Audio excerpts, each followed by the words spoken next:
Antes de falar de limite, é importante entender o que acontece com a criança nos primeiros anos de vida, para educar realmente essa criança de forma consciente e coerente. A criança, ela aprende por imitação. Ela vai imitar os exemplos, o que ela vê, o que ela escuta, o que ela sente, o que ela consegue captar do ambiente, do entorno, do meio no qual ela vive, principalmente de pai e mãe. Ela funciona como se fosse uma esponjinha no fundo do mar, filtrando e absorvendo tudo que está ao redor. E a gente também já foi criança, não é verdade? Nós, pais e mães, também algum dia já fomos educados. E os nossos pais, por sua vez, também já foram educados pelos nossos avós. Os nossos avós pelos nossos bisavós e assim em diante.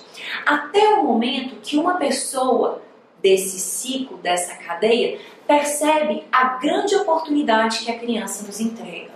A criança nos dá a oportunidade de olhar para dentro e perceber quais são os hábitos conscientes e inconscientes, quais são os padrões, quais são as crenças, quais são os pensamentos que eu quero manter, que eu recebi dos meus pais, que eu quero manter, que eu quero continuar e que eu quero duplicar para o meu filho, e o que eu não quero manter, o que eu quero me desapegar, o que eu quero me libertar e que eu não desejo de nenhuma maneira duplicar para o meu filho. Isso é a base desse caminho que eu chamo de autoeducação. Na verdade, não fui eu que criei esse tema. Quem falou pela primeira vez desse termo, autoeducação, foi o Rudolf Steiner, que criou a pedagogia Waldorf. Ele dizia que toda educação é autoeducação. E nós, na qualidade de educadores, em realidade formamos apenas o ambiente em que a criança educa a si mesma. E é exatamente isso. A gente acredita que nós estamos educando as crianças, mas na verdade é a criança que me dá essa oportunidade de vivenciar esse processo de autoeducação, de transformação interna, de autoconhecimento, de crescimento pessoal. Mas muitas vezes eu posso passar por esse processo sem nem me dar conta. E o convite que eu faço para você é que realmente você aproveite essa oportunidade de olhar para dentro e de redesenhar de uma vez por todas hábitos, padrões que não estão te levando ao crescimento, a uma melhora de vida, ao seu sonho.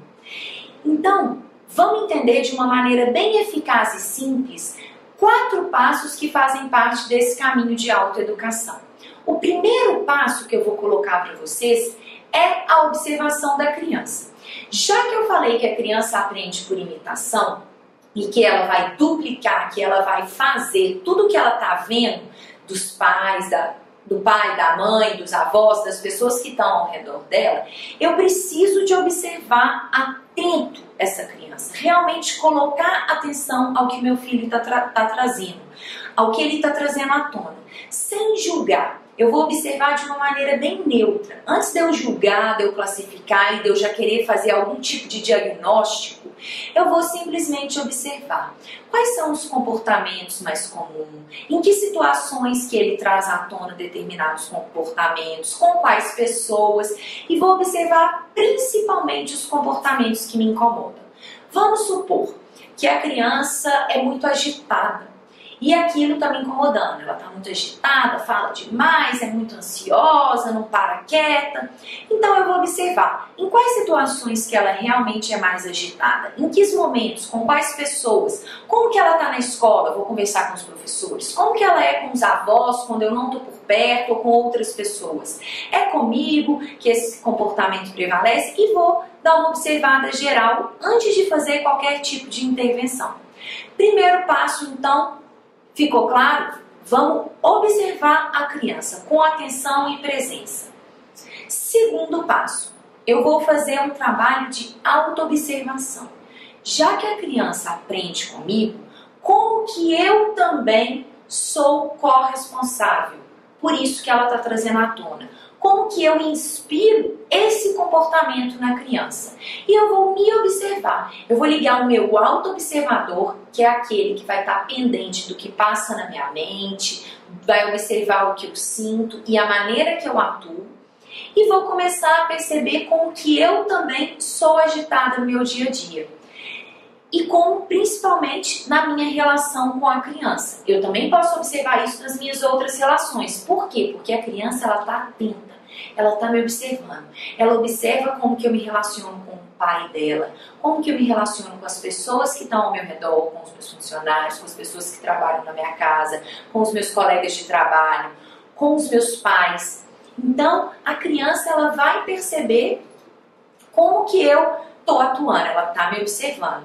E eu também vou vivenciar esse processo de auto-observação e ficar me observando constantemente, percebendo como que eu também inspiro esse tipo de comportamento na criança. Se na hora do café da manhã é tranquilo, antes de ir para a escola, ou na hora do almoço, eu fico tranquila, eu me programo com antecedência, eu expresso bem o que eu estou sentindo, ou se eu fico ansiosa, agitada, e saio levando menino, tomando café, vestindo uniforme no carro, penteando o cabelo, as coisas, eu fico agitada, eu grito, eu fico brava.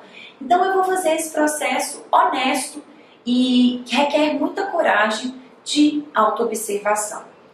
Primeiro passo, observação da criança. Segundo passo, autoobservação. Eu mesma vou me observar. A partir do momento que eu me observo e identifico os momentos que eu também inspiro o comportamento que eu estou vendo na criança e não gosto, mas eu identifiquei em mim, eu vou passar para o terceiro passo.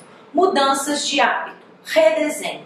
Eu vou mudar esses hábitos que eu estou vendo no meu filho e que eu não gosto, mas eu vou mudar primeiro em mim. Eu vou redesenhar esses hábitos na minha vida. Então eu vou expressar o que eu sinto com mais consciência, eu vou me acalmar, buscar técnicas de meditação, de respiração que possam me ajudar a estar mais presente, mais focada, a tratar o meu filho com mais paciência, com mais amor, falar mais baixo, ficar mais tranquila, a programar a minha rotina e a rotina do meu filho com antecedência, respeitando o ritmo da criança, que é diferente do meu. Então eu vou mudar os meus hábitos. Eu vou ser um exemplo daquilo que eu quero ver na criança.